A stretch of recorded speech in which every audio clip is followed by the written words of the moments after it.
Olá a todos, aqui é a Iniciativa Preparação Sobrevivencialismo Cristão, seja muito bem-vindo. Pessoal, hoje eu vou estar fazendo um podcast, sobre essa paralisação / greve dos caminhoneiros, tá certo?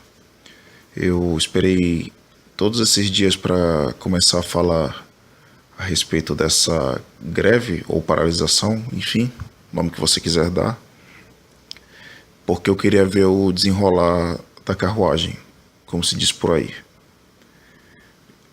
Como eu dito, isso aqui é um podcast, tá certo? Você pode muito bem mudar a aba do seu computador ou fazer qualquer outra coisa enquanto ouve isso aqui, tá? Eu vou estar colocando imagens de uma jogatina, enquanto eu falo isso aqui, tá certo? Isso aqui é um formato podcast, como dito, é experimental e vamos ver se dá certo. Se der certo, eu farei outros vídeos nesse formato, tá? Mas enfim, vamos lá. Bom, pessoal, todo mundo já sabe o que está acontecendo, Segunda-feira da semana passada, desde 21 de maio de 2018, segunda-feira passada, os caminhoneiros por todo o Brasil fizeram paralisações. E o que acontece? Começou a haver crise de desabastecimento. Basicamente, a região sul e sudeste está passando por grande carestia, além de partes do nordeste e, de certa maneira, o centro-oeste também. Eu estou fazendo essa gravação a partir da cidade de Manaus, no estado do Amazonas, e aqui nós quase não sentimos o impacto da greve dos caminhoneiros. Por quê? Eu estive pesquisando e eu descobri uma coisa interessante.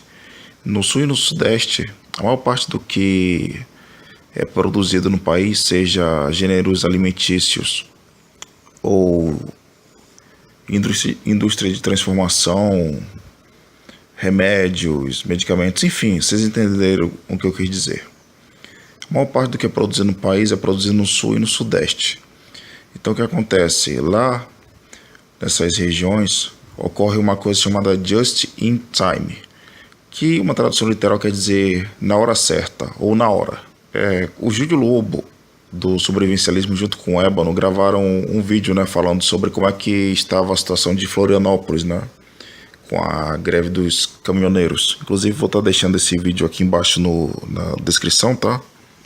O link do vídeo. E no final desse podcast vai estar passando os cards aqui em cima, tá? Então, vocês assistam se vocês se interessarem. Isso se vocês já não assistiram antes, Mas enfim, voltando ao que eu estava falando. E ele mostrou uma farmácia, que o atendente lá, dono, sei lá o que o cara era, falou o seguinte, que os produtos que mais vendiam, já tinham se esgotado, e que eles tinham o seguinte hábito, ali naquela farmácia. Acabou o produto, digamos, 10 da noite, eles ligavam para a distribuidora e pediam. E quando era no outro dia de manhã, o produto já estava lá, nas prateleiras, porque os caras já tinham entregado. Essa prática chama-se just in time. Você que é industriário ou comerciante, você, ao invés de você ter um estoque, você não utiliza estoques. Você trabalha com aquilo que você tem, em mãos, com os insumos que você possui. E quando eles acabam, você simplesmente liga para o fornecedor e pede mais. E o fornecedor, em tempo hábil, entrega mais insumos e você pode trabalhar com os seus insumos. Eu estou fazendo assim um resumo por alto, tá? Sobre o que é o Just in Time, JIT, E o que acontece? Aqui no norte do Brasil, a maior parte do que nós consumimos vem de fora. Tanto alimentos quanto medicamentos, roupas, enfim. Então o que acontece? Nós não podemos trabalhar aqui com just in time, porque o norte do Brasil é muito grande. Só para vocês terem uma ideia, o norte do Brasil sozinho corresponde a praticamente metade do Brasil. Em uma região tão grande assim, você tem que ter um estoque mínimo. Se você é dono de indústria, de comércio e até mesmo dono de fazenda, né? Não importa se a sua fazenda é pequena, média ou grande. Então, nós praticamente não sentimos o impacto da greve dos caminhoneiros aqui no norte do Brasil, porque por conta disso, né, dos estoques, e também porque aqui em Manaus, pelo menos, a maior parte do que entra na cidade entra por barco. Isso mostra que é muito péssimo você depender de um único modal, né? O pessoal do sul e do sudeste depende basicamente do modal rodoviário. E nós do norte, mais precisamente de Manaus, né, dependemos muito do modal hidroviário, que é aquele modal naval fluvial que eu falei, né? Enfim, mas seja como for, quando foi quinta-feira, as pessoas aqui na cidade se espertaram e correram para os postos de gasolina para abastecerem. E as áreas mais populosas da cidade, que é a zona oeste e a zona norte, elas ficaram com os postos de gasolina totalmente sem combustíveis. Acabaram-se diesel, etanol e a gasolina, claro. E as áreas menos populosas da cidade, como por exemplo a Zona Sul, um combustível ainda nos postos. Sendo que poucos postos de gasolina realmente aí acabaram, né? Esgotaram-se os combustíveis na Zona Sul de Manaus.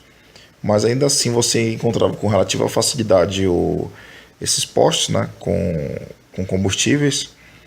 E o preço não estava tão alto assim.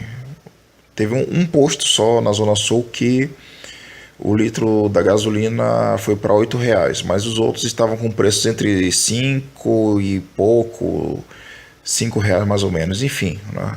Os supermercados, praticamente todos eles continuaram funcionando normalmente, não houve escassez de gêneros alimentícios nas prateleiras, os movimentos nos supermercados foram normais, tá certo? Porque nós amazonenses temos esse hábito de termos um estoque mínimo, né, nas nossas casas. Não muita coisa não, entendeu, gente? Mas quando nós compramos comida para nossas casas, nós compramos comida para uns 10 dias, 20 dias, tranquilamente, não é? Então, os movimentos nos supermercados não foram acima do normal, né? E mesmo que fossem, como as lojas trabalham com estoque mínimo, a carestia só seria sentida posteriormente, né? Mas enfim, tá certo? Tô gravando esse detalhe aqui. Eu estou gravando esse relato aqui, tá certo? Para deixar registrado para a comunidade de preparadores e sobrevivencialistas como é que foi a crise dos caminhoneiros aqui na minha cidade, Manaus, Amazonas, tá certo? Eu espero que esse relato tenha sido útil para você, tá bom? E para finalizá-lo, eu fiquei assustado com o nível de ovelha, né, que os meus conterrâneos aqui presentes possuem. As pessoas sabiam que havia uma falta de combustíveis no Brasil inteiro, sabiam que estava ocorrendo uma paralisação, que poderia ocorrer uma crise de abastecimento aqui na cidade. Porém, as pessoas levavam a sua vida normalmente, como se não estivesse acontecendo nada. Sabiam que as coisas estavam de cabeça para baixo, mas continuavam levando suas vidas normalmente. Isso foi uma coisa que me assustou muito, porque as pessoas não faziam ideia da bomba relógio que era a situação. Eu estou gravando esse relato no dia 29 de maio de 2018, numa terça-feira, pela madrugada. E eu me despeço de vocês, tá bom? Fiquem com Deus, graças e paz a todos e tchau!